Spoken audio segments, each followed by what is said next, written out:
Wacana gencatan senjata antara Israel dan Hamas yang sebelumnya sempat menemukan titik terang pada pertengahan Juni 2024, kini kembali jauh dari kata sepakat. Baik Israel, Hamas maupun Amerika Serikat sebagai mediator dan juga sekutu Tel Aviv memiliki pandangan dan pendapat berbeda-beda terkait gencatan senjata.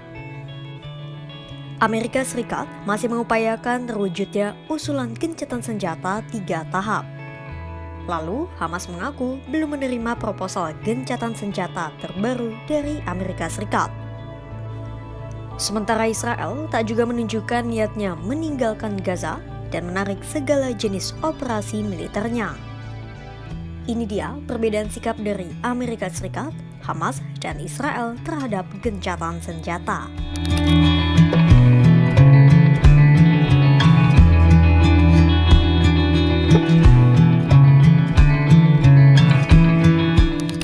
Sudah lebih dari sebulan sejak Presiden Amerika Serikat Joe Biden mengumumkan usulan gencatan senjata 3 tahap pada 31 Mei 2024.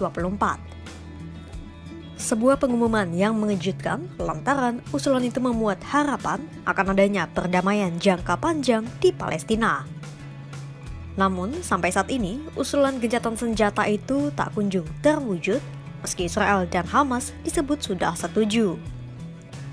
Banyak pihak menduga usulan itu diajukan Biden hanya sebagai upaya meningkatkan sentimen positif terhadap dirinya yang saat ini tengah berjuang di pemilihan presiden Amerika Serikat. Namun, ada pula yang optimis bahwa usulan gencatan senjata itu benar-benar akan terwujud. Salah satunya Menteri Luar Negeri Amerika Serikat Antony Blinken.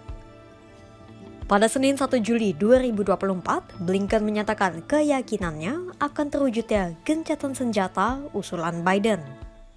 I think the proposal that President Biden put forward is achievable, doable, which doesn't mean it will be achieved, doesn't mean it will be done, but it can be and it should be. And what we saw after he put out the proposal is quite remarkable. We've seen virtually the entire world come together in support of that proposal. Meski yakin akan terwujud, progres dicap lambat. Sebab pada faktanya, sudah lebih dari sebulan usulan gencatan senjata dari Biden itu tak menunjukkan tanda-tanda akan dilaksanakan. Blinken pun menyalahkan Hamas dan menyebut bahwa kelompok itulah yang menghalangi terwujudnya gencatan senjata dengan mengulur-ulur waktu. Bahkan, Blinken juga menyatakan penduduk Gaza sendiri menolak kehadiran dan kepemimpinan Hamas. And so everyone came together in support with one exception, and that was Hamas, which came back with, most charitably, a yes but, trying to impose new conditions, moving the line, actually coming back on positions that it already agreed to, and trying to get more. So that there are 3 things that are unacceptable for Gaza's future: an Israeli occupation, Hamas perpetuating its leadership, or chaos, anarchy, lawlessness, which is what we're seeing in big parts of Gaza today. Lantas, bagaimana tanggapan Hamas terkait wacana gencatan senjata itu?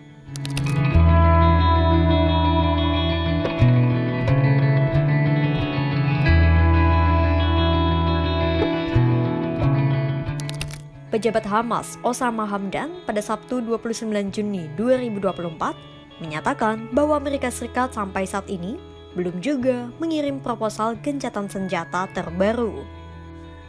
Menurut Hamdan, usulan gencatan senjata yang diajukan Amerika Serikat belum mencakup penghentian agresi secara menyeluruh. Hamdan menyatakan bahwa Amerika Serikat hanya membuang-buang waktu. حتى الآن نحن نسمع كلام كهذا في الإعلام. لم يتم تسليم آخر مقترح سلم كان في يوم 24 من يونيو الجاري، وهذا الاقتراح لا زال حتى اللحظة لا يحقق وقفا كاملا للعدوان أو انسحابا شاملا للاحتلال من قطاع غزة، وبالتالي نحن قلنا وبكل وضوح وما زال هذا موقفنا دون أن يتحقق ذلك. كل ما يقدم من أوراق هو عبارة عن تضييع وقت وتوفير مدى زمني إضافي للاحتلال ليمارس الإبادة الجماعية ضد شعبنا. Hamdan pun mendorong Amerika Serikat untuk mengajukan proposal gencatan senjata yang tulus dan bukan hanya menjadi akrobat politik pemilihan Presiden Biden.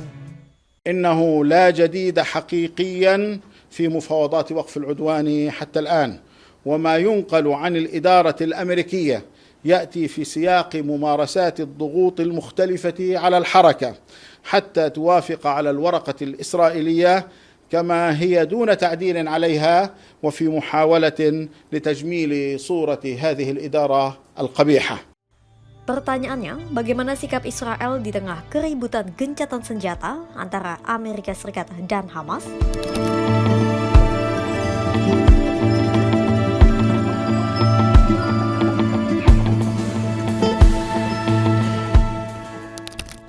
Perdana Menteri Israel Benjamin Netanyahu tidak begitu menempatkan wacana gencatan senjata sebagai sebuah agenda penting. Pasalnya, pada Senin 1 Juli 2024 pun, Netanyahu masih saja menyatakan akan melanjutkan serangan di Gaza ke fase selanjutnya. Ambisinya untuk melenyapkan seluruh anggota Hamas seolah membutuhkan dirinya akan pentingnya gencatan senjata pada masa-masa ini.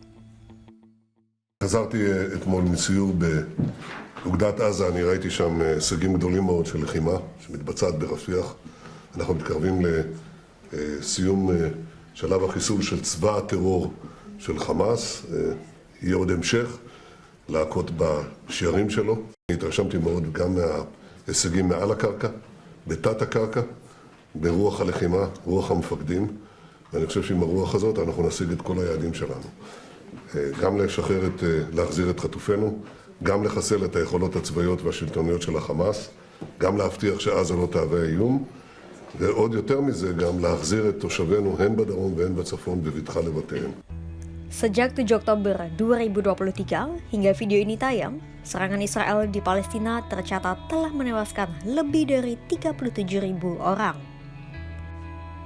Berbagai upaya mewujudkan gencatan senjata telah diajukan meski hingga kini belum ada solusi nyata mewujudkan perdamaian jangka panjang di Palestina. Meski titik temu upaya gencatan senjata belum juga ditemukan, namun berbagai perjuangan melanggengkan perdamaian di Palestina masih terus mengalir, bahkan oleh berbagai negara di dunia.